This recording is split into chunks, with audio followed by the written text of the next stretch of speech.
good afternoon, and good morning to some people. We have participants from pretty much all American or North American time zones here. Um, so we're excited to have everybody here. It's gonna be a good couple hours of discussion and hearing various experiences and perspectives from all of our different speakers today. Just a few quick housekeeping things. If you can just mute your microphone while we're in the main discussion, that'll help us keep any distractions to a minimum. And then while you're kind of listening and to our speakers as they engage with our host, just feel free to get a sheet of paper and write down anything that piques your interest that you might be interested in asking more about, and then we'll have opportunity to ask those questions and have some further discussion in breakout rooms after. So without further ado, we'll start getting into it. Again, thank you and welcome everybody for joining us. We'll start off today by introducing our conference host, which is Mr. Martin Rottler. Martin is a previous or is a UND graduate. He has had many roles within the aviation industry in the past couple of years. He's been a instructor at The Ohio State University. He's been a former recruiting manager for a major U.S. airline, and he's had also multiple roles within NGPA itself. The most recent being the director of the NGPA governance committee, and he also recently founded the P56 Aviation Group, which he also hosts a podcast on. So if you haven't given that a listen to, it's definitely interesting and worth your time. Without further ado, I'll go ahead and give the reins over to Martin here. Thank you, Dylan. And you forgot to introduce yourself as well. So Dylan, introduce yourself too. Great point. My name is Dylan Consbrook. I'm a senior at The Ohio State University, and just been starting to dip my toes in the water of getting involved in NGPA nationally.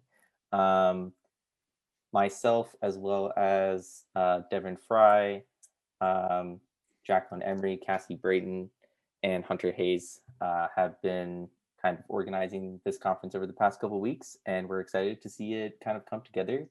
And we're also really super thankful to all of our great speakers that we have for you guys today, which Martin's going to talk some more about. Well, good afternoon, everyone. Thank you, Dylan, again for this wonderful opportunity. As Dylan mentioned, my name is Martin Rottler, and in reality, I've got a bunch of aviation titles, a bunch of different roles. What it all comes down to is I'm a professional aviation geek, and I am honored to be here and honored to have been asked to sit down with some incredible aviation professionals today to learn a little bit more about their stories, how they've made their way through the industry, and with some potential advice for those of you that are students that are taking part in this session. Students, I want to just take a moment to recognize that you have today an incredible opportunity to learn from some incredible leaders in the aviation industry that have blazed a trail through good times and difficult times, both industry-wide as well as geopolitically, as well as personally, to find success in literally many different facets around the world today. So take this opportunity. I hope you have the opportunity to enjoy this, learn something, find some insights, find some opportunity to learn a little bit more, and really just sit back and enjoy and really participate and learn and chat more with some of our folks as we continue on with our breakout sessions after our first chats. So first and foremost, our first guest leading off today on behalf of NGPA, I'd like to introduce our first guest, who is my good friend, Henry Harteveldt. Henry is one of the travel industry's most well-known and respected analysts. He's the founder and president of the Atmosphere Research Group, a travel industry-focused marketing research company that is focused on the intersection of commerce and technology. With expertise in marketing, digital commerce, technology, and many other areas, Henry provides advice and insight to airline industry leaders as well as media. Prior to starting Atmosphere Research, Henry led Forrester Research's global travel practice and cut his teeth working in various marketing, planning, distribution, and strategy roles for several airlines, including American, Continental, and is one of his favorites, TWA. Henry lives in San Francisco, where he's joining us today with his partner, Dan, who still, after 18 years together, unfortunately cannot tell a difference between a 737 and an A320. Henry, on behalf of NGPA, welcome to the Student Career Development Conference Series. Hey, Martin. It's a pleasure to be here. Thank you. Since you're our first speaker, I'll lead off with a little bit more background about what we're going to do this afternoon. I'll be asking a bunch of questions to each one of our speakers that we've sent back and forth, and they've had a little bit of time to prepare. And then after our first two speakers, we'll have the opportunity to go into breakout rooms where you students will have the opportunity to ask your own questions and learn more about each speaker. Dylan and I will have more information about how that will work after our second speaker, Doug Hall, is finished. But for now, I'm really excited to have the opportunity to sit down and chat with you, Henry. So if you're ready, I'm ready. So let's get started. Are you good? I'm good. Let's go. Okay. So Henry, you are currently the president and founder of the Atmosphere Research Group. How did you find yourself in your current role, and what steps led you to the point you're at where you are today? So I'm what I call the accidental analyst. I had been working, I grew up fascinated by two things: airplanes and advertising. And I was lucky. I managed to turn my avocations into a career. I started out working at an ad agency and then went over to American. I was working on their account after business school. Went from American to TWA, working in advertising, got into broader marketing, frequent flyer, things like that. Continental Airlines, where I did marketing and planning, a couple of other airlines. Worked in the hotel industry, running marketing for a luxury hotel chain. Then I went into branding. I worked for a brand agency here in San Francisco. We redid United Airlines corporate identity. We were also one of the first to get into digital, what was then called interactive marketing. And after that, I was recruited by an online travel company. And from after that, I went to Forrester Research.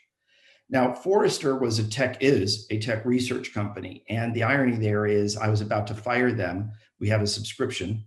And they weren't telling me anything I didn't already know. So when Forrester hired me, I challenged myself because I knew a lot of people. It's like, okay, tell people things they don't know. And for 20 years, I've been an analyst, and that's what I do. I spend every day not only looking at our research data and other research data, but trying to look around the corner. That's my job as an analyst. What is the implication of something today, potentially 18 months, 3 years, 5 years down the line? And we work at the intersection of marketing or commercial and technology. So that means digital, that means distribution, that means revenue management, planning, all sorts of topics like that. So, and what can I say? It's fun because I get to stay close to the industry. I've worked with at this point, more than 50 airlines, I think, of all kinds around the world. And I've actually seen some of the work that I've done get implemented.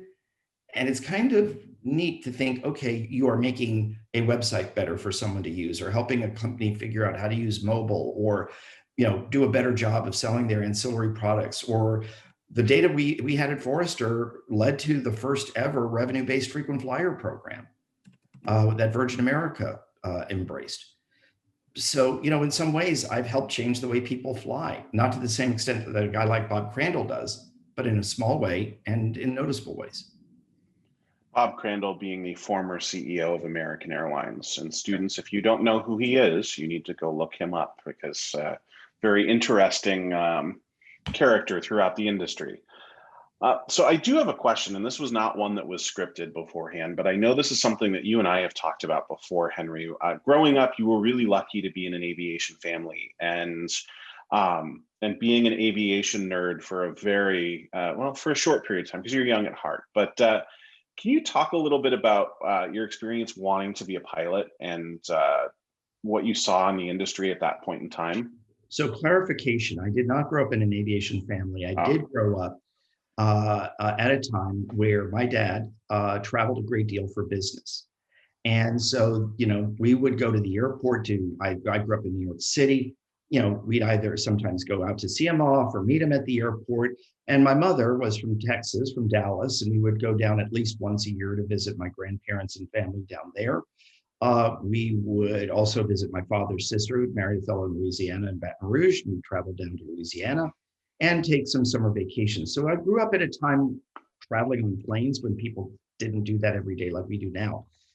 I was really lucky. My parents, even though my dad had his own business, he knew that my first love was airplanes. And he joked that my first words were neither mama nor dada, but Boeing. And, I was lucky. They helped subsidize my flying lessons when I wanted to learn how to fly an airplane.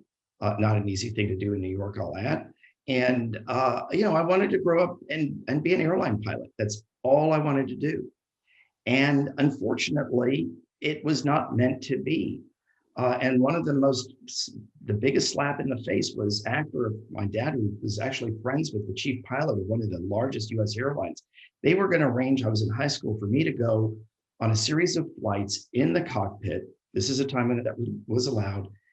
And on different aircraft, different routes to get this. And then I was going to write a report. And they had a whole thing because they were trying to get more young people interested in careers as pilots. And unfortunately, it wasn't meant to be. Shortly after we took off for the first flight, we got word that the other flights had been canceled because of an internal problem at the airline. But during those few minutes, or during that hour and a half flight, I heard these pilots making horrible, horrible anti-gay comments about a male flight attendant.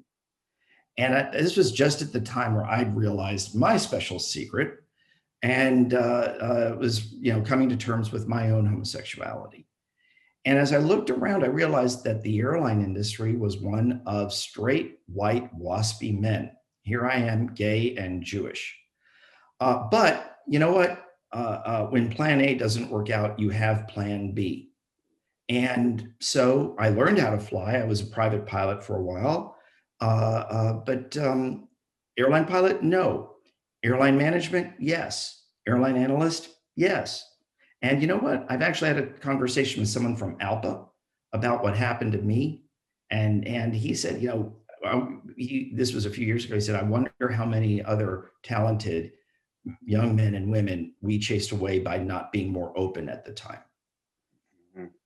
It's a fascinating thing, and thank you for sharing that story. And particularly now today to have just this. I was talking with someone that I went to college with I went to college more than a couple of years ago, but I was talking with them last week about this program, and just the fact that we can have this program for everyone is just an incredible shift and change. So thank you for sharing that insight and experience. One of the things in your career path, Henry, you work with a lot of different airlines around the world. And you're also very lucky and have the honor to work with a lot of senior leaders at airlines. And obviously that requires a lot of different skills and tools. One of the foremost things being a distinct set of professional ethics and professionalism. What does professionalism look like in your specialty? Professionalism to me means doing more than what is written in a brief or in a contract. So it means thinking through, the results of research study, if we're doing something, or thinking through the implications of whatever a project may be. You have to be diplomatic sometimes. Sometimes you have to tell people, you've got an ugly baby without saying you've got an ugly baby. And there are some times where you have to tell top executives that they're about to make really bad decisions. Mm-hmm. Now, there are different ways to do it. And obviously, if you developed a professional relationship over time with folks, you may have more leeway to say and do certain things than if it is the first time you're working with someone. But the one thing that I keep, that I challenge myself is actually something I learned from one of my grandfathers, my mother's father, who when I was starting out, told me, he said, at the end of every day, you have to ask yourself, how did you help your employer be more successful? And that's really what professionalism is. It's not just meeting deadlines or writing a good report or doing the analysis. It's going beyond and helping whoever it is you're working with do their job better and help them be more successful, help their organization be more successful. That's great. And that's, I think, some great advice for all of the students that might be on this call as well. Speaking of students and their experiences and your experiences, if you could go back in time and tell your collegiate self, that student that was at Tulane eating the oysters at Felix's all the time, what would you tell yourself about the career and what you wish you knew now, or what you wish you knew then that you know now? Yeah, what I probably would have taken, I think, more classes in statistics and economics than I did. And I would also, I think, have said, do more in liberal arts, take more history classes.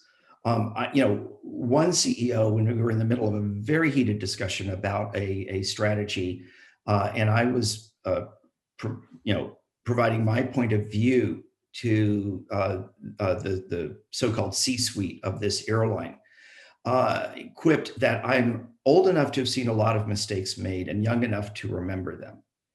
And I think it's really, really important to have a broad understanding of different topics. Whether you want to be a pilot, whether you want to go into ops, whether you want to go into management, it doesn't matter if you want to be a mechanic. It doesn't matter what your field is. Airlines and other organizations, aircraft manufacturers and others, want people who have really well-rounded backgrounds. It's really, really important because it all comes together in providing perspective. So the passion is great, the subject matter expertise is critical, but you can't just be a one flavor ice cream shop. Let's put it that way. It's a great metaphor. Great. So you've had a lot of career experiences and you've done a lot. You've worked with a bunch of different organizations. Were there any experiences that you had that really surprised you when you were working on them? Yes. So, for example, I'll start out, we tend to think, oh, advertising, nobody pays attention to advertising. Well, granted, it's very different now. It's digital and it's trackable and much more measurable than it once was. But it was great when we would introduce a new ad and it made the phones ring at the time or changed people's perceptions. I got to work at Continental on finding a new destination for a hub, a city to use for a hub.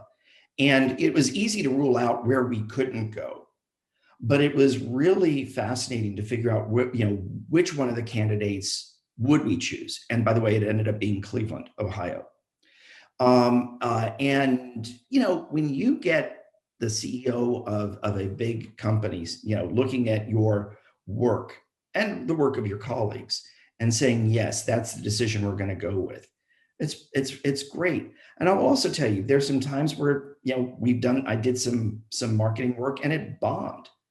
Guess what? I learned more from those mistakes about what not to do, which includes, by the way, sometimes overthinking things.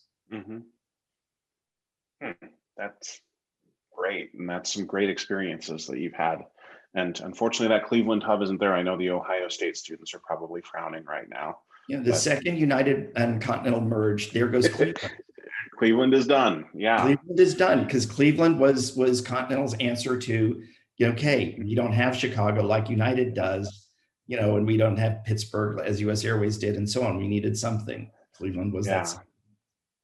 So we've covered some of the other questions I had sent before through some of the things you beat me to it about your identity and how that shaped your experience through the industry and some of your mentors. But I do want to kind of finish just being cognizant of our time because it does go really quickly with this. But You've had some really fantastic experiences. We are coming into, or we are well in the midst of a very difficult and interesting, to say the least. I think there's isn't there an old Yiddish proverb that says, "May you live in interesting times," and I we're think it's living that, and Chinese. it's a curse. Is it Yeah, Chinese? I We think could it's attribute it to any group, pretty right. much.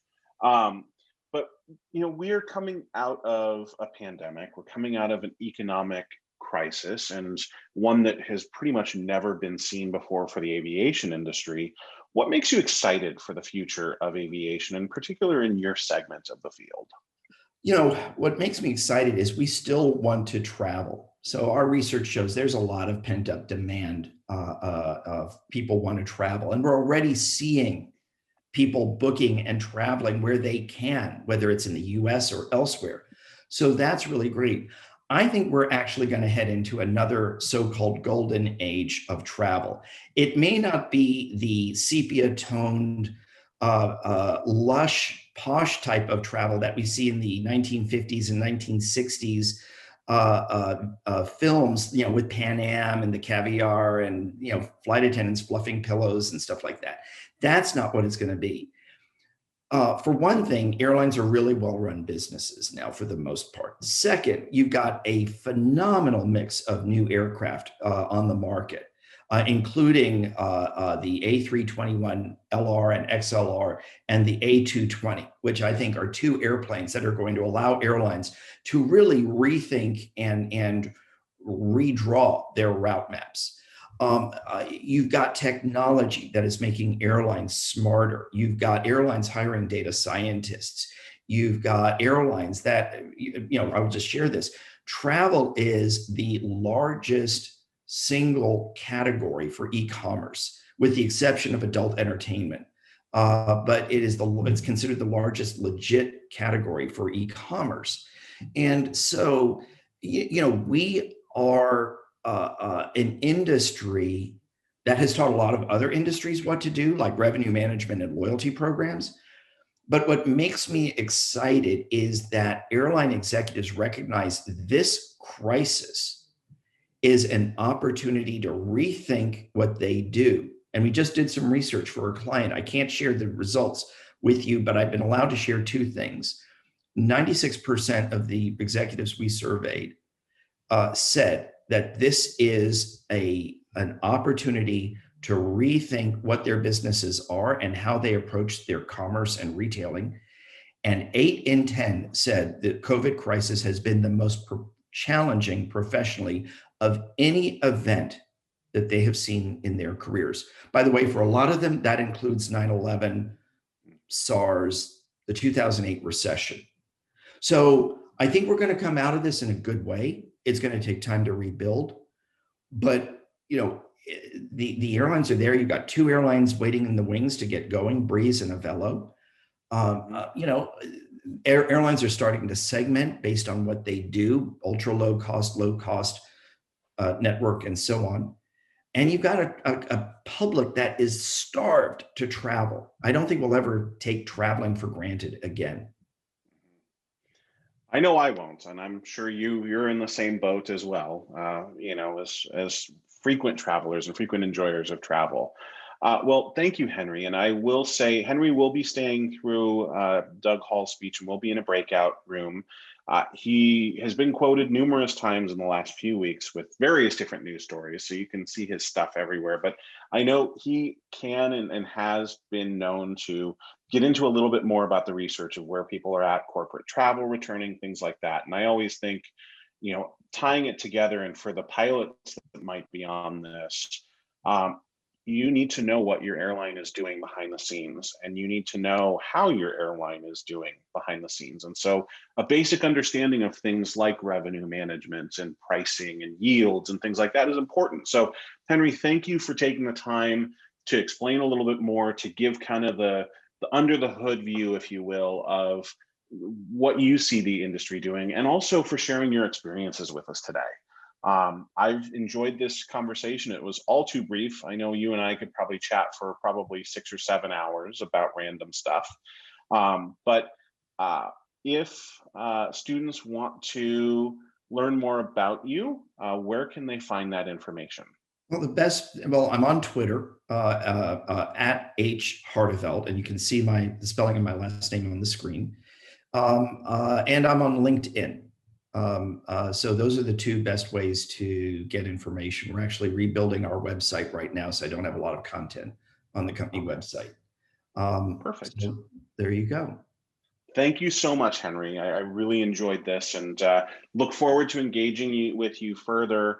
And hopefully NGPA can continue to engage with you further to have you share more about your story and your insights as well. My pleasure. I mean, I got to tell you, I wish there was an NGPA when I was in college, and I think it's wonderful that we've got an NGPA right now.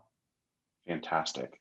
Well, thank you, Henry. And this leads me right into our next speaker, another fantastic trailblazer in the aviation industry from a little bit different of a perspective comparative to where Henry came from.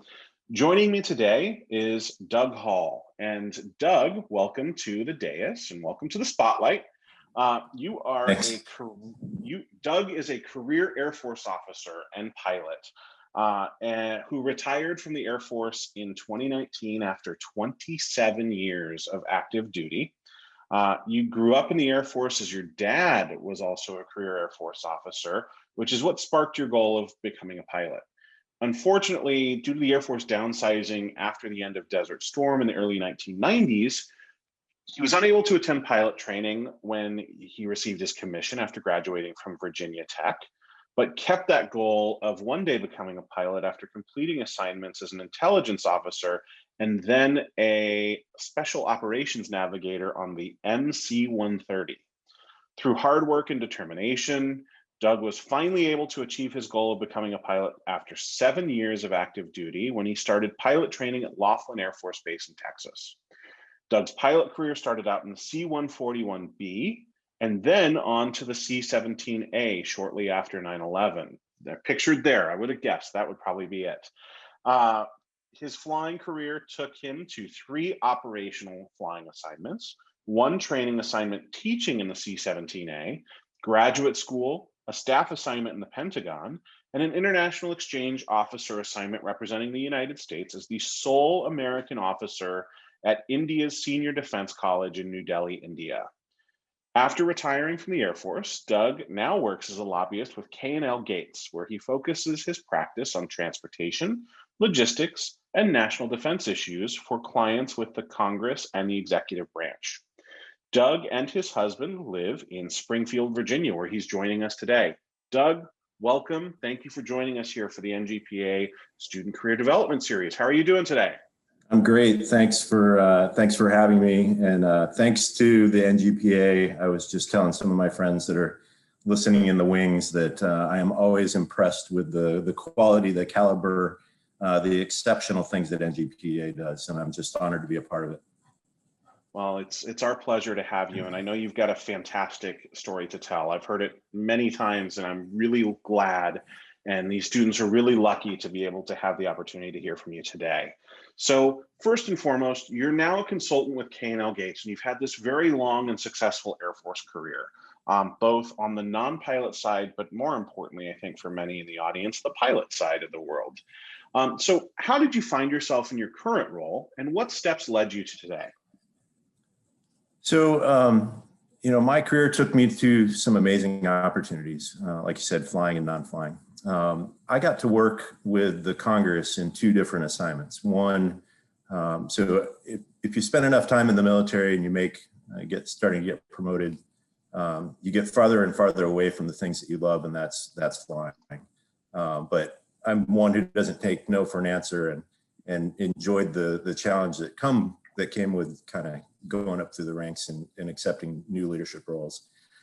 So when I was in the Pentagon, I got to represent the Air Force to the Congress in something called a legislative liaison, because it's actually illegal for the executive branch to lobby the Congress. So I was up there basically defending on the appropriations side what the Air Force requested in its annual budget request. And through that experience, I got to meet people like Senator Dan Inouye, who's a Medal of Honor recipient who's since passed, but I got to become actually one of his, I would say, friends. And that man changed the way that I look at the entire world with his humble nature and just character. And got to engage with many members of Congress in the House and the Senate, got to travel with them to Afghanistan, Iraq a number of times, and really found that it was something I enjoyed. The Air Force thought that I was pretty good at it. And I enjoyed it so much that I knew that at one point my Air Force career would come to an end. And I wanted to maneuver myself so I could get back into that. So I left Capitol Hill, I went to the Squadron Command, I went to India, another staff job, another flying job as a group commander. But I wanted to maneuver myself back to the Washington, D.C. area, get back into legislative affairs, of which I did for one of the combatant commanders called United States Transportation Command, because I wanted to try this out on the civilian side. And if you look at a little bit of my background, it's a very story of taking advantage of opportunities, especially curveballs that the world send you, right? Like you mentioned, I always wanted to be a pilot. And when I got commissioned, the Air Force wasn't doing pilots anymore, it seemed. It really just taken things down to a trickle, but I stuck to it. Eventually I got to achieve my goal. So my plan was to always go to the airlines one day, but I wanted to try my hand out at lobbying on the civilian side. And quote unquote, I always thought if I left the congressional affairs and went to the airlines, I could never go back to lobbying because my relationships would all be exhausted, expired, and they don't last very long unless you work really hard to keep them up. And the airlines would always be there for me. Whether I enjoy what I'm doing, and I'm glad I'm doing it, because right now the airlines for someone like me aren't necessarily there. So I really do enjoy it. For the most part, I get to advocate for clients now. I get to find clients or clients find me on things that I'm interested in, things that I'm passionate about, and I really do enjoy it. So that's how I ended up where I am. And thankfully, I get to stay connected to the pilot world through my friend network and the NGPA. That's awesome.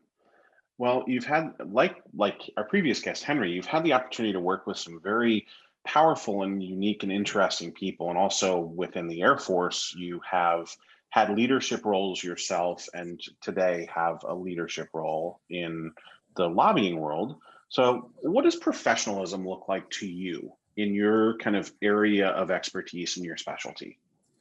So I'll talk about professionalism from the flying aspect, and I'll talk about professionalism from my, I guess my business role. And I would say that they're connected through something that I think is equally the same, and that's a phrase that I stole from the Air Force in excellence in all we do.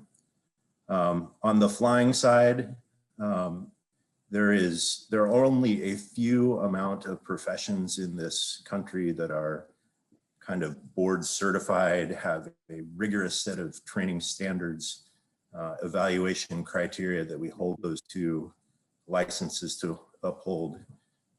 And that comes with an enormous amount of trust that not only the taxpayers give to the military side, but the same is true for the paying passengers, the amount of trust they give to the airline pilots that they're putting their lives in their hands when they travel every day. And I'm looking forward, much like last speaker, to that traveling again. But that amount of kind of responsibility comes with a significant amount of, I would cliché-atly say, doing the right thing when no one was looking. And it's easy to fly fast if you want to get there early. It's easy to cut corners. It's easy to lie about, fuel states or this, that, and the other. But all of those things, every time that someone takes the opportunity to take advantage of something, and in something I would say in not professional manner or not applying excellence in all you do, actually starts chipping away at someone's integrity or their ability to do the right thing when no one's looking. So I take that on my professional side as well. My clients don't have their lives in my hands, but they're putting a significant amount of money in my firm's pockets, and not all of it goes into mine, but I wish it did in some cases. But they're taking that leap of faith that I'm going to do everything in my power to represent them and their interests to achieve the goals. So excellence in all we do has carried with me from the Air Force to my current career. And the same thing is true. Being a lobbyist, there are people who do it and create I could guess a bad name for lobbyists because they're not doing the right thing when nobody's looking. So I've transcended that amount of excellence in all I do to my new professional life. Yeah. You've had a lot of career experiences and have been very successful with what you do. Was there anything that came up that really surprised you or that was really kind of cool? Well, so I'll tell you the story about being a pilot prior to 9/11. I was flying across the ocean in the 141, which is not a very modern, not a very automated airplane. So you got to sort of watch it. And when you're flying across the ocean, there's not a whole lot to do other than sort of solve the world's problems and talk about, how to make the world better with the guy that you're trying to equally keep awake. And we theorized, because the Cold War was over, Desert Storm was over, there were no bad guys, Russia was our friends. We theorized that we might be the first officers to spend a career and not go into harm's way. That was on September 1st of 2001 when I was flying across the ocean. Mm-hmm. And so what surprised me was I was going to fly on September 11th. I was stationed at McCord Air Force Base in Washington, and there wasn't a lot going on in the world, and we were literally going to fly an airplane to put 100 hours on it because it was the end of the fiscal year and we needed to burn 100 hours. And me and a couple other pilots literally had tee times at golf courses around the country. And we were going to do training along the way, but we were going to go put 100 hours on that jet. And on that morning, that airplane was the only airplane that was ready to go fly. And we went to the weather shop or to the base ops to file a flight plan. My co-pilot went upstairs to check the weather and comes downstairs and said, "Hey man, weird, just heard on the news that an airplane hit the World Trade Center." And I was like, "Oh, probably some, Cessna kind of not doing the right thing when nobody's looking and, got blown into the building." When I went upstairs to check the weather is when the second airplane hit the World Trade Center. And that's when we realized that we would not be the first generation to be in harm's way. And on that day, they came and sealed my jet. They came and got my crew. They put us in a van. They took us to the hotel on base. They gave us weapons. And they said, "Be ready to go because you're the only crew that's ready. And that's the only airplane that's ready." And that dramatically changed my outlook on what I was going to do. And truth be told, honest be told, my entire goal to go to pilot training was to be a Delta Airlines pilot. I grew up flying back and forth from Los Angeles to Atlanta, see my grandparents on a beautiful Delta L-1011. And that's the only thing I wanted to do with my life. So I was so happy to get to pilot training because I could achieve that goal. And on September 11th, if you are serving the military the day that your country gets attacked, it's game on. All of those things that we train to do in harm's way and war, we started to get to do them, and we did them extremely well. And I never thought about leaving the Air Force to go be that Delta Airlines pilot until, I never thought I was going to be a commander. I never thought I was going to be a colonel. All of a sudden, I had been in the Air Force for 27 years. And so that's really what surprised me. Yeah. Kind of blinked and you missed it. It all just kind of came together. Well, interesting. I know you're a Hokie, so go back in time to your time at Virginia Tech and go back and talk to, there we go, he's got the hat and everything, to Hokie Doug. What would you tell yourself, or what did you wish you would have known when you were in college that would pay off today? To be honest, and Henry mentioned at the end, I wish there was an NGPA when I was in college. To be honest, I wish I knew there were more like me. There were more, folks like me. I knew I was gay, but not knowing that you're not alone is a scary thing. And the same thing was true when I got my commission and went to the Air Force. I wish I would have known there were others like me. We didn't have these iPhones, you can't really see it. So the means of connecting were very difficult and very, in some ways, dark-sided. And that makes for an amount of stress on life that is very challenging. And if it weren't for that goal that I had of ultimately becoming a pilot, I may have lost my way because I thought I was the only one. So as my career, as I stayed in longer and it became easier to communicate, I started to realize that I'm truly not alone. I truly was not alone. There were more people like me. And that's why when I got to be in a leadership position after Don't Ask, Don't Tell went away, and I could be an openly gay commander with my husband standing on the stage or whatnot, throughout 19 years of my military career, I could have been thrown out just by someone finding out I was me, my true authentic self. And that was very hard to deal with. And so there was nobody I could look at in a leadership position that looked like me. In fact, one of the female 4-stars the other day just mentioned on the news that it's really hard to achieve or have a dream for something that you can't see. So when I was in that position to be that person that someone below me could look up and say, that's someone like me, I wanted to do that. So I can't tell you how fortunate the world is. I wish I could go back into college right now. But it's kind of sappy, but it's kind of true. I really wish I knew there were more people like me. Yeah, and you're right. How is that identity kind of shaped? You mentioned that you need to be there on that stage to show others. Is there anything else that's kind of shaped your identity and the lens that you view the industry through? I felt the same thing that Henry thought, or at least talked about when, before Don't Ask, Don't Tell, it was easy to make, the jokes. We didn't have a PA system in the C-17. So the lens on, my authentic self of me, I would say is the same thing that I mentioned about excellence.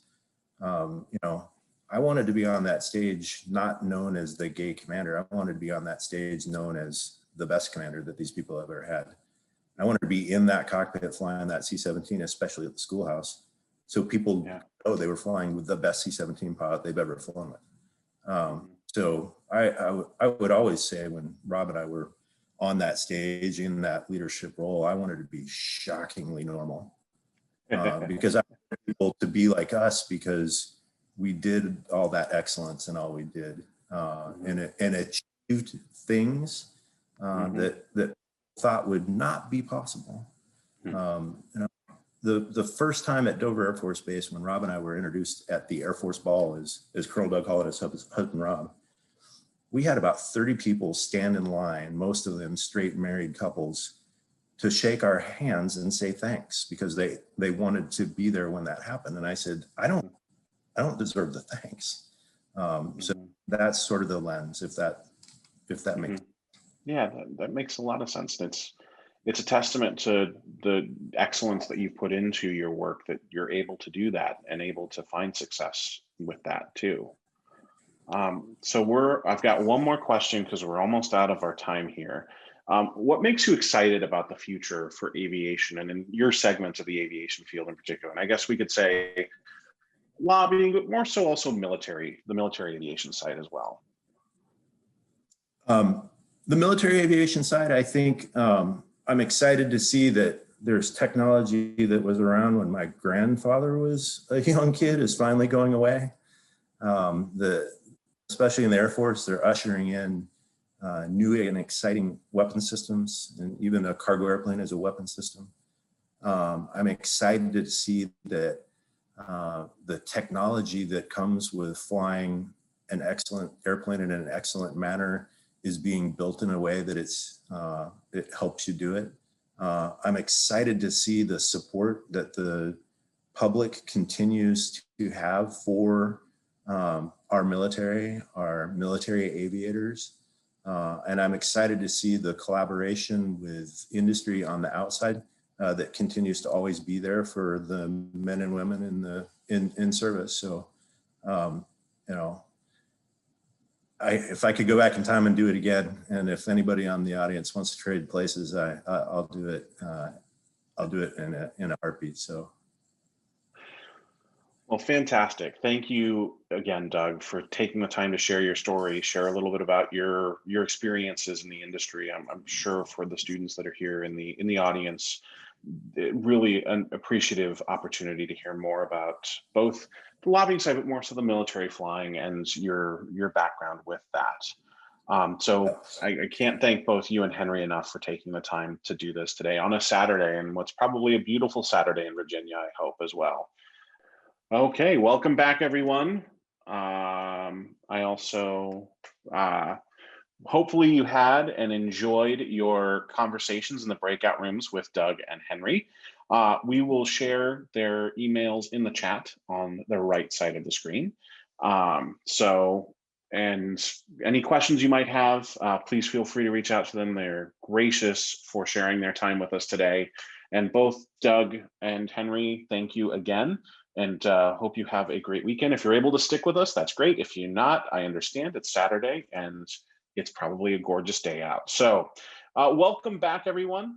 Before we get into our next set of speakers, I wanted to take a moment to thank the NGPA staff and leadership for their support of this conference and for their behind the scenes work to help make this a reality. That includes President Brian Gambino, who joins us on the call today, as well as Vice President Troy Merritt and Luke Schneider, the operations manager, who is working things behind the scenes and is our Zoom master to make sure that this event and all of our other events that we've seen and will come up in the future continue to run smoothly. So really, honestly, Brian, Troy, Luke, thank you so much. This would not be possible without your help. Of course, I really think it's important to note, and I really want to highlight just how impressive of a job that has been done, not just by the staff, but by our volunteer students that have helped plan and produce this event for everyone. So Dylan, Devin, Jacqueline, Cassie, Hunter, on behalf of NGPA's membership, as well as our guest speakers, as well as those that might be watching a recording of this at some point in the future, thank you. This conversation has been incredibly valuable for everyone, and I really want to take a moment to applaud your efforts and say that this has been one of the most well put together Zoom conversations that I've taken a part of, and far better than anything I've ever planned myself in this fun, strange digital world we find ourselves in. So be sure to take a moment to pat yourselves on the back. You've done an incredible job, and we'll talk more a little bit at the end of our discussion about the next set of conversations that we have scheduled for next month. But for now, you all can rest easy and know that you've put together a fantastic product and a fantastic program, and you should be very proud of that. So bravo on behalf of everyone that's here today and everyone that will be watching this at some point in the future. So we've done 2 conversations and we have 3 more to go. And I am really excited for these 3 because we get to explore more fun parts of the aviation and airline industry today. Our first guest coming back from the break is Mitchell Rufer. Mitchell started at United 1 week after graduating from the University of North Dakota, where he double majored in airport management and air traffic control.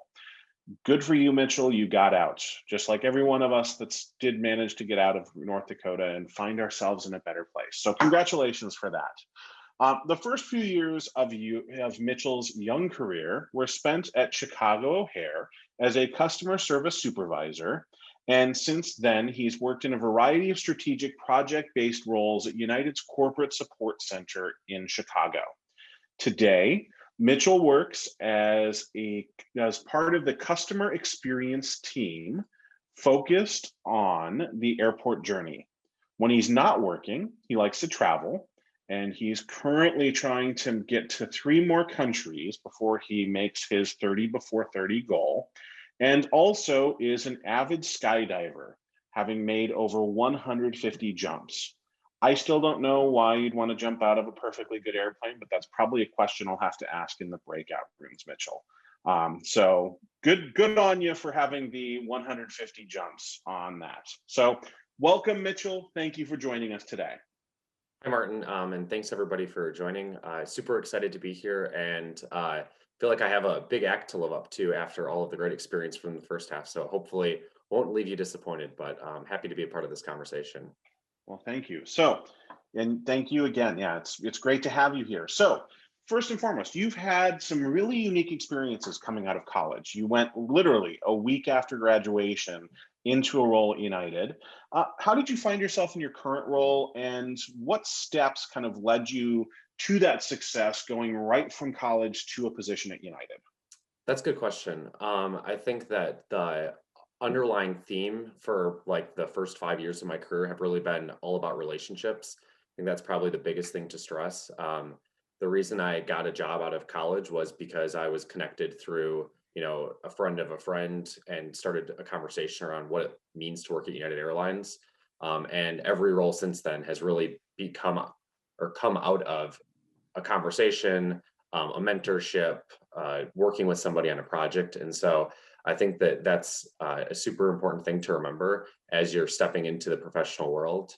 I love what I do. I love working with people, and so it's something that I think I'm thankful comes easy to me. But it's really starts with the conversation, and so reach out to people you're interested in, have those conversations, and your opportunities will unfold in front of yourself. Perfect. That's great. Was with those, did you have to go out and actively search? Were you part of student organizations? What steps did you take to get to that? Was that something from back home? Was it college? Was it a mix? Yeah, when I was at the University of North Dakota, I was part of multiple student organizations. One of them was the Student Aviation Management Association, where we were focused on really bringing opportunities to students and also connecting employers to really well-equipped and qualified set of graduates. And that's where you would think I made this connection, having led conference and career fairs where we were bringing industry speakers in. But it was actually through my employment with the admissions department. That was the kind of the jumping point.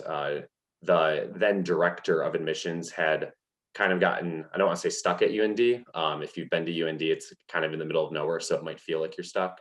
But he was trying to enter the airline industry right after 9/11. And so he stuck around a little bit longer than planned, but always wanted to really fulfill that goal. And so when I was getting ready to graduate, the people that I'd worked with for a couple of years knew that I was excited about aviation, excited about airlines. And so they put me in contact with kind of what I would call my first mentor. But I think that there's a lot of different ways, especially now in this digital world, where you have the opportunity to reach out to people on LinkedIn. I think that the notion that you can only make connections at a career fair or at a conference is kind of bygone. And so I think that take advantage of every avenue you have to have those conversations, because there's definitely a lot of opportunities out there. Excellent. And I know compared to me, who graduated from UND several years ago, I predate a lot of stuff, but you're a young professional, and so you're still in the early parts of your career, in the early stages of your career. Still kind of finding your way through, but also finding success with that. And a lot of that has to do with the idea of professionalism. And obviously, everyone that's listening is going to hear these questions, very different variations, to kind of give you a standard basis. But from your position, from where you are as a young professional working in a management role at United, and just in general, what does professionalism look like in your career and with what you're doing? I think that when I look at kind of my very young career, I had a portion that was very operational focused at an airport, which I'm a plane nerd. I'm proud to say that. And I can see, Martin, with all of your planes, I'm guessing you might be as well. Just a little bit. And so I think that's a very specific type of job. And then I've also worked on more of the corporate side where we're thinking long-term strategy and really supporting. I think, I like to say I want to put the support in corporate support. We're not just, a tall office downtown Chicago that's telling, all of the amazing men and women that work on the front lines what to do every day. We're really there to be their partner. But I think that when you approach decisions, and like when I think about what being a professional is, it's doing the right thing for the right reasons. There's a lot of times when there's no decision or no, when you have, option A, option B, option C, none of them really are great for a variety of reasons. You have to pick the one that maybe is the least bad option. I think that when you think back to why are we a business? What are we trying to do? And that's really, be a brand to help connect customers to, sometimes it's the best moment of their life. It's their wedding. Sometimes it's the worst moment of their life. But really, I think it's bigger than just what's in front of you. And so I try to always take the big picture into account when I'm making those hard decisions. And so I think that that's probably how I would most encapsulate kind of what being a professional is. That's awesome. That's fantastic. And you've had some really cool experiences both in the airport and at the corporate headquarters. What experiences did you have or have you had so far that surprised you or you thought were really awesome or cool? I would say the thing that shocked me the most, being a frontline supervisor, was that I thought that I was going to be there to make sure the plane pushed on time and customers weren't screaming. Because believe me, if you've been in an airport, customers, some of them will always be screaming. But what actually shocked me the most was all of the different roles that you had to play. I felt like I was, passenger's therapist someday for, good and bad reasons. You were talking with employees who are going through difficult parts of their life. So that was something that I didn't expect. I think that when I'm talking about cool experiences, I was able to be a part of the unveiling of our new livery, which we launched. That was really awesome. And I think that one of the biggest benefits of the airline industry is really travel. And so I could go on and on for probably 30 minutes about awesome travel experiences. But that has been something I've really, really enjoyed about my career with United. Awesome. That's fantastic. So let's go back in time to your freshman year of college or even before then. And you're looking at the gerbil tubes that connect the buildings at UND together. Thank goodness they had those. I know. Thank God for those -40 temperatures. So you want to go back in time. What would you tell your collegiate self or your younger self that something you wished you knew then that you know now? Actually, I think I have two things that I would like to share. And one of them is even before I was in college. It was actually on my college tour at UND. I was walking up a stairwell and walked past a professor, and he knew we were on a tour. We looked like we were a tour group.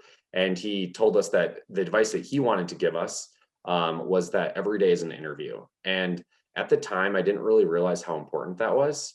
But now I realize that that is probably the single best advice I got well before I even started college. And so I would encourage everybody to think about every opportunity that they are interacting. It could be a forum like this. It could be a class. When you start working, it could be that meeting, or it could even be just you talking to somebody over a coffee. I think that all of those little experiences really start to build your brand, and that is ultimately what is going to carry you through your career. I would much rather work with somebody who is really awesome and pleasant to deal with, and maybe not the smartest person in the room, than the person who knows everything but nobody wants to talk to. And so I think treat every day like it's an interview, I think really has helped me in my career. And the second one, especially for those of you who are looking to your graduation maybe in the next year or so, is that you don't have to know what you want to do. I joke, I still don't know what I want to do. I just know that I like what I'm doing now. And I think that focus on getting good experiences.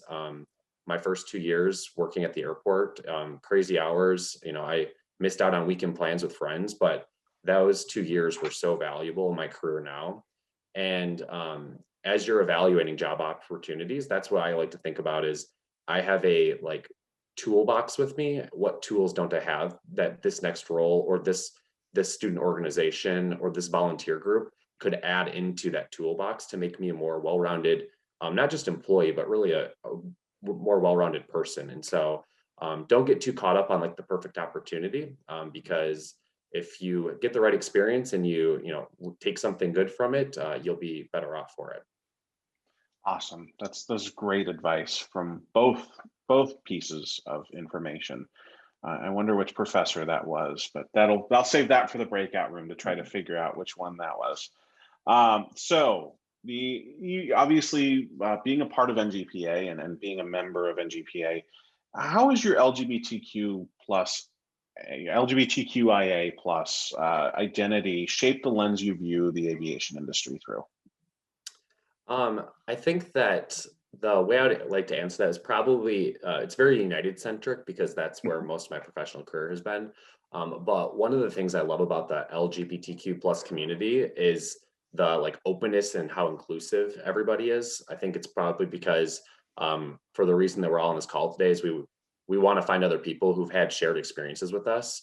And I think that when I look at my career, I've had the opportunity to have conversations with people that probably wouldn't have happened had we not had that shared bond. And so I think that the open-mindedness and really, meeting people where they are and trying to get to know and really appreciate the full version of somebody has really helped me.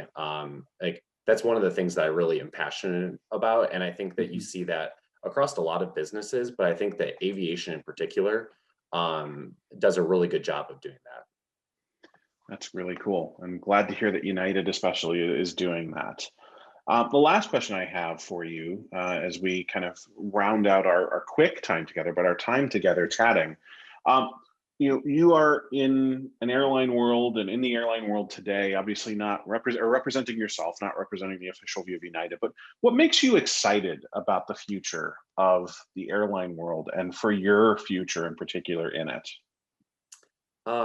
What I think what I can share that makes me excited is that I really think that there's a lot of reasons that COVID was awful. The fact that we're in a virtual conference is one of them. Not that we are here, but it's that we have to be here virtually. But I think that it's really kind of been a pause and given all sorts of industries, not just aviation, a way to kind of reframe how they do business and how they talk to their customers, work with their customers. And I think that if you look at what a lot of airlines are doing right now with technology, it's something that I would have said, 2 years ago wouldn't have been possible. Not that it wouldn't have been possible, but it would not have been prioritized in the way that it is today. And so I like looking to the future. I'm super excited to think about a world where, customers are more prepared. We, use these phones that we probably are on too much in a way to make our experience better. And so I think that as we really look to the next 5-10 years and beyond, how we embrace technology to make better decisions for the employees, for our customers, for the environment even. I think that's a huge part of this conversation for the aviation industry. I think that we're going to be into a springboarding into a new phase of aviation history. And so that to me is exciting. It's exciting to be a part of it.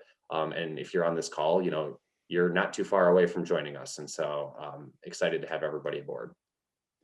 That's fantastic. Any other pieces of advice that you might give to the students that are watching here today? I think that it's never too early to start having conversations with people that are, have similar interest. And so, LinkedIn is a great resource.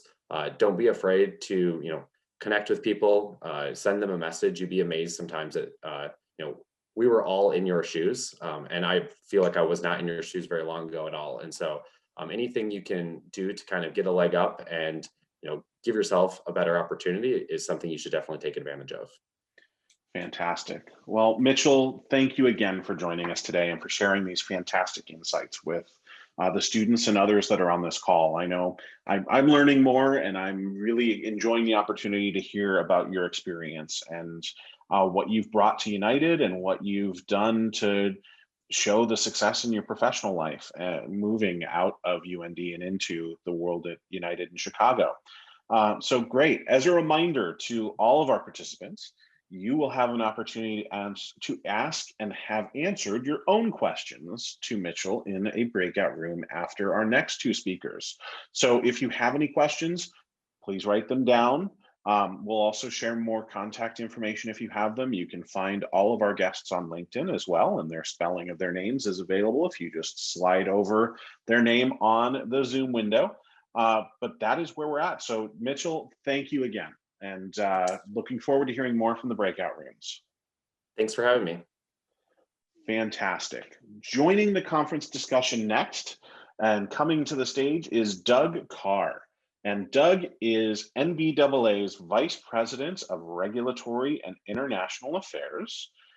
In this position, he is responsible for leading the association's broad regulatory agenda affecting business aviation safety, security, and operations in the United States and around the globe. He's also the staff liaison to NBAA's International Operations Committee.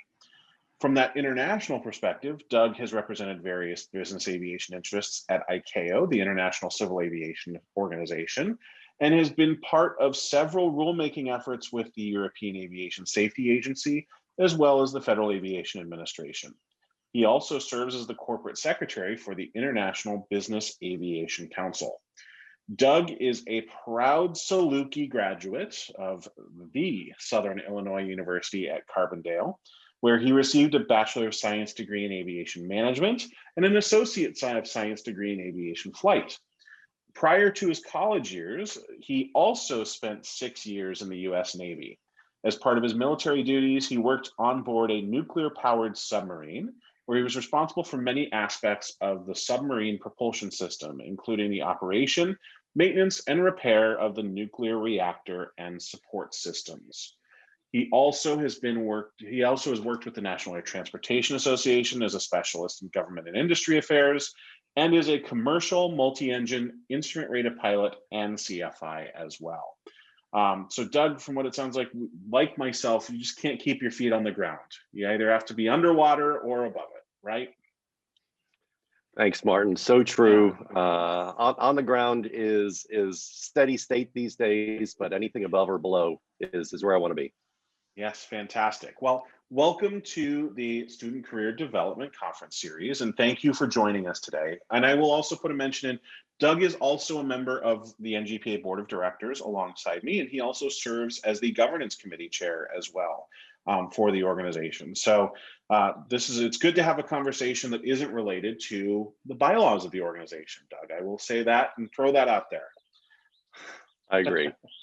So welcome again. And obviously you find yourself as the Vice President of International Affairs, Regulatory and International Affairs for NBAA.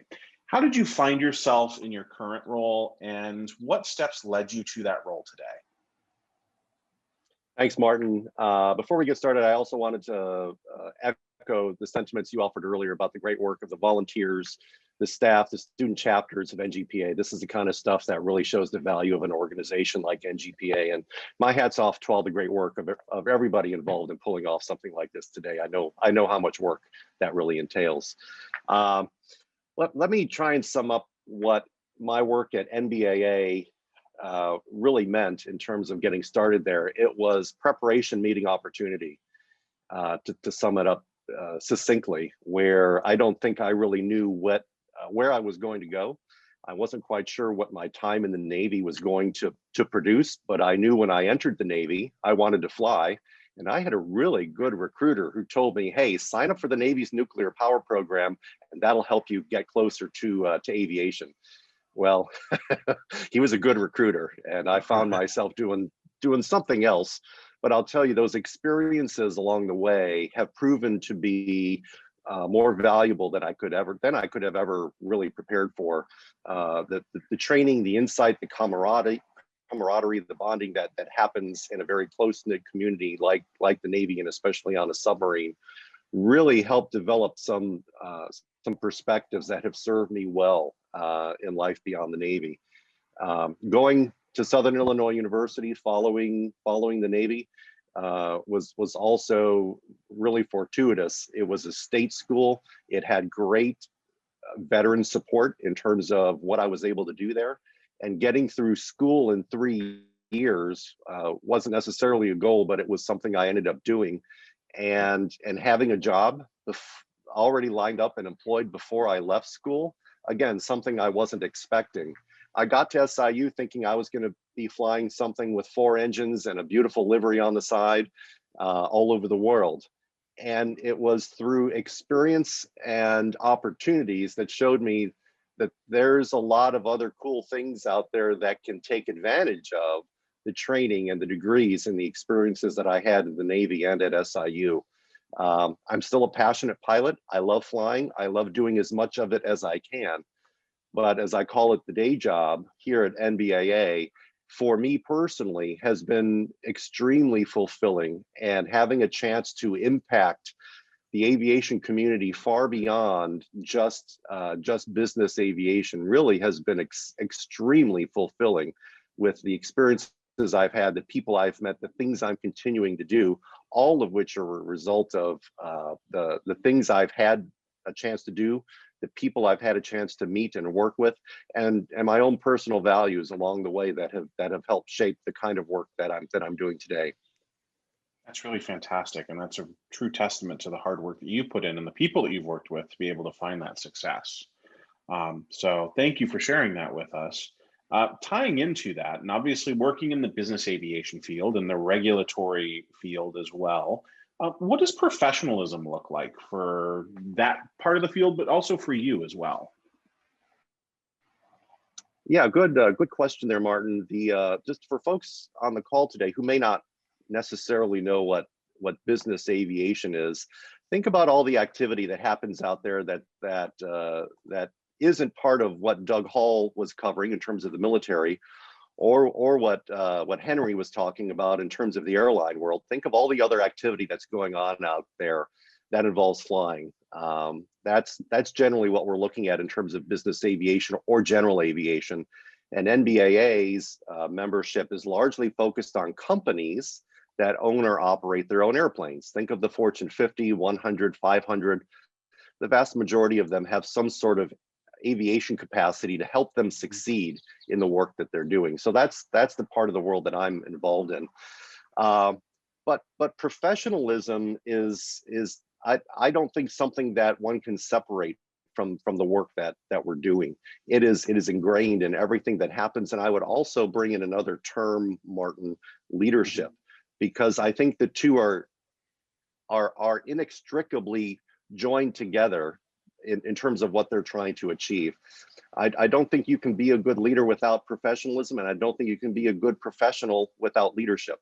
I think both of them are core to how this all works. And to me, I would offer a couple of perspectives about what both of those mean.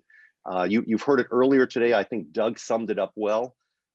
As a professional, as a leader, how are you leaving the world better? How are you leaving your job better every day as a result of the work that you're doing? How are you helping to prepare your successor for the job that you're doing on day one? How are you able to relate to others through empathy? Can you put yourself in others' shoes and understand why they're bringing you the challenges that they may be bringing you, the stories that they're bringing you, that they're sharing with you, the trust that they are empowering you with? Those are, I think, the kinds of questions, the kinds of qualities that I see leadership and professionalism really being part of this industry in a really tremendous way. There are a number of examples that we can bring here that really highlight why these are important. And I think from the flight deck perspective, it couldn't be more important to ensure that flight deck environment is one that exemplifies leadership, professionalism, and empathy, because that's the last place we need to have barriers to communication, that we don't have trust in each other, that really symbolizes the great work that NGPA is doing in terms of breaking down those barriers that help us really form a valuable, cohesive team, regardless of our backgrounds, regardless of what we look like, regardless of who we love. It really is important that we're focused on the mission and why we're there.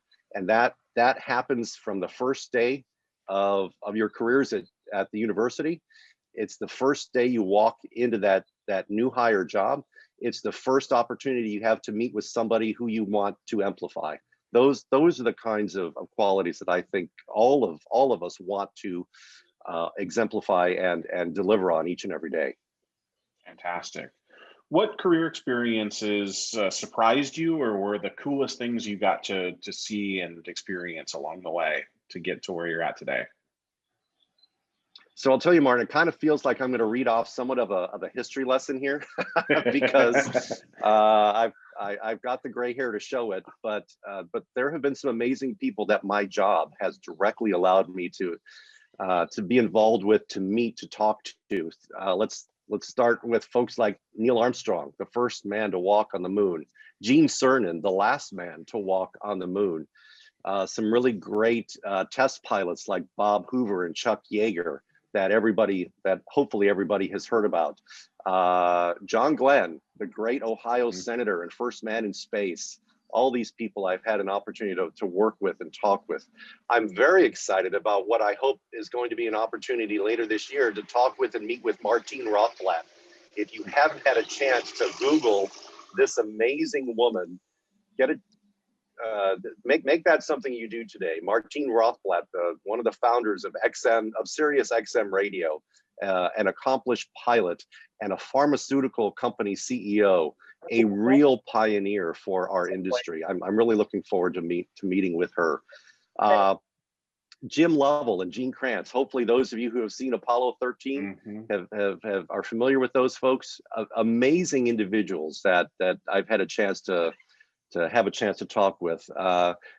Every FAA administrator since David Hinson back in the 90s, I've had a chance to interact with and talk to and try and shape policy with. That's the fun stuff as part of this job. Shaping policy that ends up lasting far longer than the meeting that you end up having a chance to talk with them about. I do a lot of public speaking. Talking with rooms full of hundreds, if not thousands of people can be scary, quite honestly, but finding a way to turn that into an exciting opportunity and a chance to help change perspectives, to help shape outcomes, to me really is an exciting component of the job. I'll offer one of the things that I remember pretty clearly was driving to work the morning of September 11th and physically seeing American Airlines Flight 77 crashing into the Pentagon. That was a pretty amazing day for me. And knowing that one of NGPA's own David Charlebois was on board later on was a day that shaped me forever. Seeing that fireball is a day that I will never forget. Even today, it gets to me when I think about that day. So your experiences are going to shape you. You're going to find yourself experiencing things you never thought you would. And those are the kinds of things that will shape you and define you going forward. Learning from them, taking advantage of them, and having them make you a better person, I think is all what this wonderful, amazing life of aviation is all about. Fantastic. I have one more question for you. And that's, what makes you excited about the future of aviation, and in particular business aviation and the regulatory field? There's way too much for us to cover here, Martin, because I think we are in the middle of an exciting disruption of aviation right now with all the things that are coming around. Advanced air mobility. Think of the Jobies of the world, the Uber Elevates, the Whisks and the Wings, all of this automated aviation, electric aviation world that we are on the cusp of really seeing come to fruition. That is going to be revolutionary in terms of what it does for aviation, and we're in the middle of it. The restoration of supersonic flights, I'm so excited about that, and I think business aviation is going to be at the forefront of having a new supersonic airplane back in service. Commercial space, holy cow, what was once the the primary playing field of government is now opening up to commercial activity. Look at what Tesla is doing with SpaceX and returning the civilian population to space. I'm excited to see where that goes. As was mentioned earlier, sustainability, biofuels, sustainable aviation fuels, carbon offsets, electric aviation. We cannot look to the past to define how we approach the future when it comes to minimizing our impact on the planet. And technology, holy cow, there is so much incredible technology coming around today. When I think about where we were just a few years ago, the fact that Garmin has developed an auto land capability and has it deployed in a couple airplanes where, should something, God forbid, happen to the pilots, the passenger can push a button and have the airplane land itself is incredible. And I'm excited to see where that's going to go, because I think we're at the cusp of seeing so much incredible transformation in our industry, and being really at the forefront, in the center of it, as we talk through policies and how do we take advantage of it, is a very exciting place for me and for NBAA to be today. That's fantastic. And I know we could probably talk about this for hours and hours and hours on end, but unfortunately we don't have that amount of time. So I want to take a moment to thank you for sharing these fantastic insights with everyone, particularly about the business aviation field, which a lot of students have some interest in, but might not know the details of. So I'm looking forward to learning more about that and potentially having some questions answered in your breakout session that will come after our last speaker, which is next. But I do want to thank you again for joining us today, and thank you for sharing these fantastic insights. And we'll see you in the breakout session in just a few minutes, Doug. Thank you again. So last, but certainly not least, on our dais today, or on our virtual dais today, is joining me on stage is Johnathan Sawicki. And Johnathan is coming to us from north of the border in that lovely, polite country known as Canada. Johnathan is the aviation safety manager for Sunwing Airlines, North America's largest vertically integrated travel company, who operate a fleet of 737-800s and MAX 8s from more than 30 Canadian gateways to 35 plus sun destinations in Florida, Mexico, Central America, and the Caribbean. Johnathan's role involves management and improvement of the airline's safety planning, promotion, oversight, and assurance activities. He's also a steering committee member for the Canadian Aviation Safety Officers Partnership and the industry chair of Seneca College's Program Advisory Committee for Aviation Operations and Safety.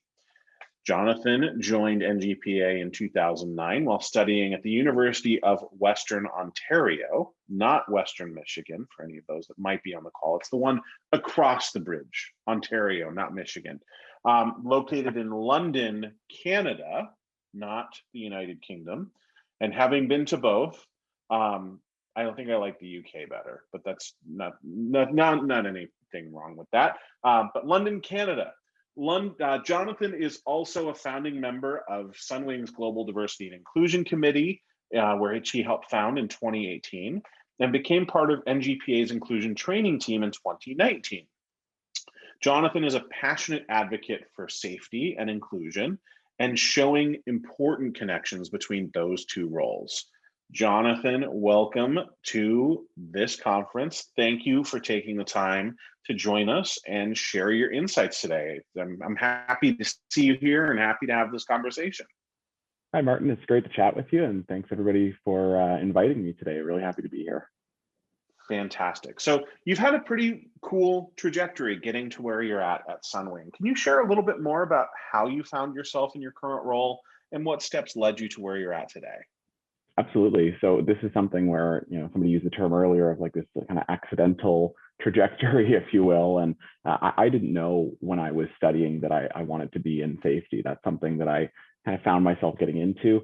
I had always wanted to be a pilot. That's something I was really passionate about. I had done my first solo here at 14 14 because you can do that in Canada, which as a safety professional now makes me shake my head a little bit, but that's another topic. But I ended up deciding while I was pursuing that it just wasn't what I wanted to do as a career. That wasn't going to be my next couple decades of flying. I said I love aviation, but I want to do something maybe different. So pursued a degree in aviation management. I really had an interest in how things work, how everything ticks and what goes on behind the scenes, and that's really what exposed me first to safety. I was as a student watched Mayday or air crash investigations, depending on which part of the world you're in. Filmed mostly here in Canada, fun trivia.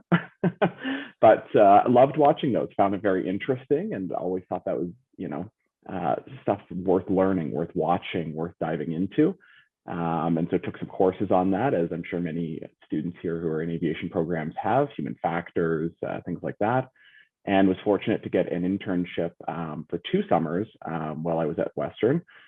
With Transport Canada, which is our civil aviation regulator, so our equivalent of the FAA, working with civil aviation enforcement, which from an SMS person point of view is the other side of the table, so very similar, but just from the government's perspective there. So that really let me actually see how some of this works in practice, work with people who really understand the concepts of SMS and how that applies practically within the industry. And then brought me to, when I graduated, was fortunate within a couple months of graduating, getting an entry-level role in safety with Sunwing, and kind of worked my way through roles there. It's a small company, which is where you get some benefits of sometimes being able to be trained into roles rather than, saying, okay, well, I have experience doing this, saying, okay, well, you have the right foundations for this. We'll train you how to do it. You have the qualifications for it. We'll show you how to do it. So worked my way through as an aviation safety analyst, which is our kind of catch-all for a number of different things, including our investigators. So have practical experience in incident investigation, trained in accident investigation, but fortunately have not had to draw upon that in my career. I hope I never do. And have been in my role of aviation safety manager, which is leading that team there and those analysts, flight safety officers and safety coordinators for just over 5 years now. So it's been a whole career in safety, but it's been a really interesting area there that the more I get into it, the more I love it. And the more I find that it lets me see all these different parts. We fall kind of squarely in between all the other departments. I'm learning about all the other areas and where I want to end up long-term. Again, as others have said, I don't know necessarily. I think that's Mitchell had described that and said, I like what I'm doing right now. I don't know where it's going to take me, but it's letting me really see a lot of different pieces of the industry from the safety perspective. That's awesome. And obviously clear that you've got a passion for the safety piece and for that. And I think one question that comes up with this, obviously, safety is of the utmost importance in what we do throughout the aviation industry, regardless of the role that we find ourselves in, that should be at the forefront of our minds. And one of the things that ties into safety is that idea of professionalism. So can you tell the group a little bit more about what professionalism might look like for someone in the safety field, but also in general as a whole? Absolutely. The key points there is really, we have to be objective. We really, we see ourselves as safety professionals. We're the Switzerland, or some people say the Canada, which is very appropriate. As Canadians, we say we're the Switzerland. We are the kind of trusted party there, right? We, really need to, for that reason, be objective in what we do. We need to be factual in what we do. We can't speculate. We can't have biases. And, really more than anything with that is we have to have an open mind. There's such a trap there when we think we know what we're looking at with an investigation or a safety issue or a risk assessment, and it can go 180 degrees in the other direction, but you can miss it if you're too far down a certain path. So it's really interesting because you talk about being open-minded, and it's funny talking about it in this context where it takes on a lot of different meanings, but the concept is there. And some of the points again made earlier, this is the benefit of going last, is that some people have said some of the great things that I believe in, but again, it's about doing the right things right and what you do when nobody else is looking, and those are things we really live by. So what we really try to do as safety professionals is be advocates for our employees, so our crew members, all of our line employees, and be advisors to our management decision makers. I can't tell them what to do, but I can tell them what we think is ways that we can make our operation safer or as safe as possible. Yeah, very cool. Very interesting work as well, and towing that really fine line of what safety and professionalism looks like, because it literally has life and death consequences. So yeah, and it varies from one person to the other too. That's the thing, is everybody's definition of professionalism is different, and we learn in safety that what one person thinks is professional and acceptable and fosters a safe atmosphere and say the flight deck might not be shared by other flight crew members. So professionalism can be very subjective, but we have, those are some of the things that we kind of believe in, as safety professionals. So on the safety side, you've had some really cool experiences and other opportunities to participate in the industry as a whole. What experiences have you had in your career that most surprised you or were really cool to experience? So I'll say the things that most surprised me, just if I can generalize with safety, is really truly how human it is. When you think we're in 2021 right now, technology is quite good, always improving, but technology is good, the engineering is good, things are generally fairly reliable. We know a lot about what we're doing. That leaves the human element as that, area where sometimes we can have a weakness, and by no fault of our own, just how we operate and how we're wired and how we interact with each other, and just how human we have to be when we look at these things. In that, I've come across very few circumstances where somebody came to work expecting to have an incident or accident. People generally come to work, they want to do a good job, they want to do so safely, and sometimes that just isn't how it plays out.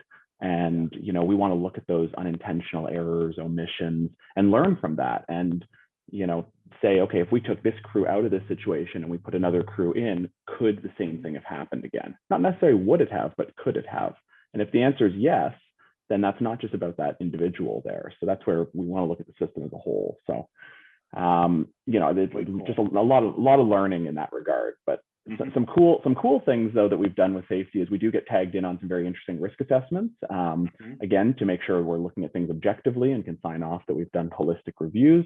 One of which was when we changed our flight attendant ratio. In Canada, it's required one cabin crew member for every 40 passengers, and they allowed us to apply for exemptions where it would be one for every 50 seats, not passengers. So a little bit different.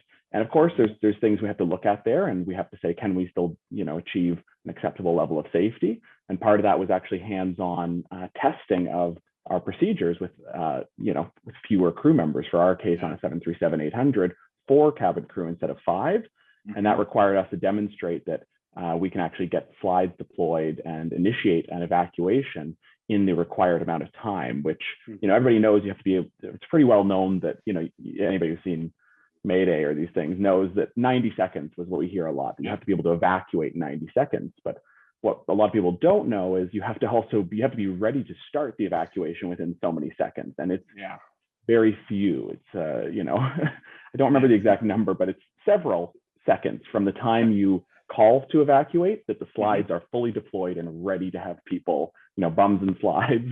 So we went to our hangar and we spent a few long late nights blowing slides and running drills with the lights off, simulating nighttime, something that we had to prove that we could do this. And our regulators said, we said, how do we prove that? And they said, you tell us. so we have to figure it out. Yeah, it sounds like one of those really kind of cool, fascinating experiences. But when you were in college, you never thought you'd be in a dark hangar blowing a safety slide and having to jump down it and trying to get people out of it. Exactly. So working with our crews and, just seeing people's reactions to that, and eventually coming up with, modifications to our SOPs that allowed us to get that exemption. I will put a plug out there for anyone that might be interested what an evacuation might look like. There's a great A380 evacuation video online that's on YouTube. Very funny to watch and very cool to see, but also very funny. It is controlled chaos. Yes. Yeah, lots of yelling. So Johnathan, go back in time. You're in London, Canada. You're a college student. What would you tell yourself then that you know today that you'd want your collegiate self to know? I just think I would have told myself really about, you know, how some of these things would have developed, you know, with NGPA, with inclusion in our industry, and with just how much of a community there is there. You know, when I was in university, I mean, I've always said, like, I'll preface it with, you know, I came out in high school. I came out pretty early. I had that all figured out and decided to be pretty quick about, you know, sharing that with my family. So, I mean, I came to university not knowing what to expect there, as I'm sure many do. And I had my, you know, university, you know, group. We were a small aviation program, so that was a really tight sense of community. But you know, I didn't really, there weren't many other LGBT people there. I remember the first person I met who was in the program who was gay. I was like, oh my goodness, like, wow, nice to meet you. Like, there's two of us. Like, what are the odds? And you know, it was interesting, and you know, just to know that, okay, beyond this, you know, school, and when you get into the industry, being so many different opportunities and so many groups and communities like NGPA, where it's remarkable to walk into a room in, you know, Palm Springs at the winter warm up, you know, or industry conference, and think, oh my goodness, like I have something in common with everyone here, and it's not just that we're all in aviation. And it's crazy, you know, and everybody, you know, everybody has their tribe, you know, you find your people, you know, you find your av geeks, you know, and it's really interesting to, you know, I've always loved aviation. I knew I really wanted to be in that, but I never would have imagined, you know, that being an LGBT person in aviation and having this community here would be such an important part of that experience. And you know, in my support networks, and even in my development and friendships and people I've met who really have helped me along. Fantastic. That's great experience to hear. What's the most beneficial piece of advice you've ever received or acted on? So that would have to be, don't listen to everybody's advice. Because I've also subsequently gotten some not good advice and almost really had, I'll say, life-changing decisions because of it. I almost didn't go to my Sunwing Airlines interview based on advice that I had from somebody who happened to be a former employee and had an experience. And you know, I don't discredit that. That's, everybody has their experience, and you're entitled to your opinions. But it made me worry that, oh boy, is this really where I want to go? Is this what I want to get into? Is this for me? And I took that advice so to heart that I almost didn't go for my interview and waste my time. And I look back at it and think, oh my goodness, like, I can't believe I was about to make such a big decision like that based on one person's advice. So, you know, just knowing that, okay, advice is great and it helps, but you ultimately own your decisions there, and you are the only one you're accountable to on those decisions you make, and you're the one who has to answer to that one way or the other. And I think it's great. Yeah, that's really great advice, because one person is not necessarily going to make or that advice could make or break. So it's important to be true to yourself in the process, but also have advice of others too. I think that's helped me a lot in the process as well. Absolutely. And the other piece too is I had a professor in university who told me, myself, and some others who I was quite keen, you know, I was on the council and everything, you know, the gays love tasks, right? So, you know, was involved, and, you know, told some of us, like, oh, you need to be less involved. You know, you're going to come across as being a yes man, and, you know, don't try to please everybody and focus on yourself. And I thought, what? That's so opposite to my nature. I very different. No, very different. And I've benefited so much from some of these involvements, and I can't do that. I can't do that. I took an extra course in the summer so I could take less courses during the regular semesters, so I could be involved in different things and not fail out of my courses. So it was an odd piece of advice there that I just said, no, I thank you, but I disagree. And no, that's not for me. Awesome. Great. Good advice to have. The next and last question I have for you before our breakout in the next minute or so, what makes you excited about the future of your segment of aviation, Johnathan? Safety always is evolving, and that's something that really excites me, is that, you know, even in the 8.5 years that I've been working in safety now, so much has changed and evolved in our philosophies, our technologies, our maturity of our thinking and our systems, that, we are continue to get better. We continue to get more mature on our views on safety. And what's really great here is I love that, as somebody who's an inclusion advocate as well, the intersections that these are having, and that inclusion is really becoming part of the conversation here from a safety point of view. And it's really being talked about at these levels here, that it's an important factor, and it's not just something that's feel good, employee satisfaction, corporate culture. It's safety, and that there's more benefits than meet the eye there. So I really like kind of connecting those two, and I'm excited to be in an industry that's constantly evolving, in terms of how we do things. And it's certainly, we certainly aren't stagnant, and there's no 2 days that are the same when it comes to working in safety. That's awesome. Well, thank you again for taking the time to chat with us a little bit more about your experience in the safety field, as well as your experience at Sunwing and north of the border in the land of hockey and Tim Hortons. So thank you. You betcha. Thank you. Oh yeah, there we go. I served my time in Baja, Canada, and North Dakota. Oh yeah, so I know that accent. Okay. So we'll grab a good. We'll go for a Timmy's run when back sounds when good. North of the border. Good. Thanks, Martin. Well, thank you again. I'm going to invite Dylan to come back up and share a little bit more about our breakouts, where we will have Mitchell, Doug, and Jonathan. I also wanted to thank you all again for coming. I probably won't pop back on as a host before or after the breakout rooms are done. So I wanted to thank everyone that's a part of this today for joining us. Dylan will have more info about the next session that we have coming up on April 24th at the end. But on the bright side, I want to say keep the blue side up, keep up the good work to all of the students that are out there. I will share the advice that one of my mentors gave me a long time ago, and that is never quit. Keep up the good work, keep going towards that great goal, and take all of this advice in heed, because it will pay off for you as you continue to make your way through the aviation industry. So on that note, Dylan, the floor is yours. Thank you for giving me this opportunity. Well, thank you, Martin. I just, before you, head out later, is, I really do appreciate you volunteering and taking time out of your weekend to do this as well. I'm sure the weather is beautiful where you're at. In Columbus, sure, it's not too bad right now, so I can't complain. That's good. But yeah, I really do appreciate you volunteering to facilitate this discussion for us. I can't think of anybody better to do it than yourself. And so yeah, I can't express our thanks enough as the organizers, and I'm sure the participants are very grateful for you leading us through this as well. Thank you. My pleasure.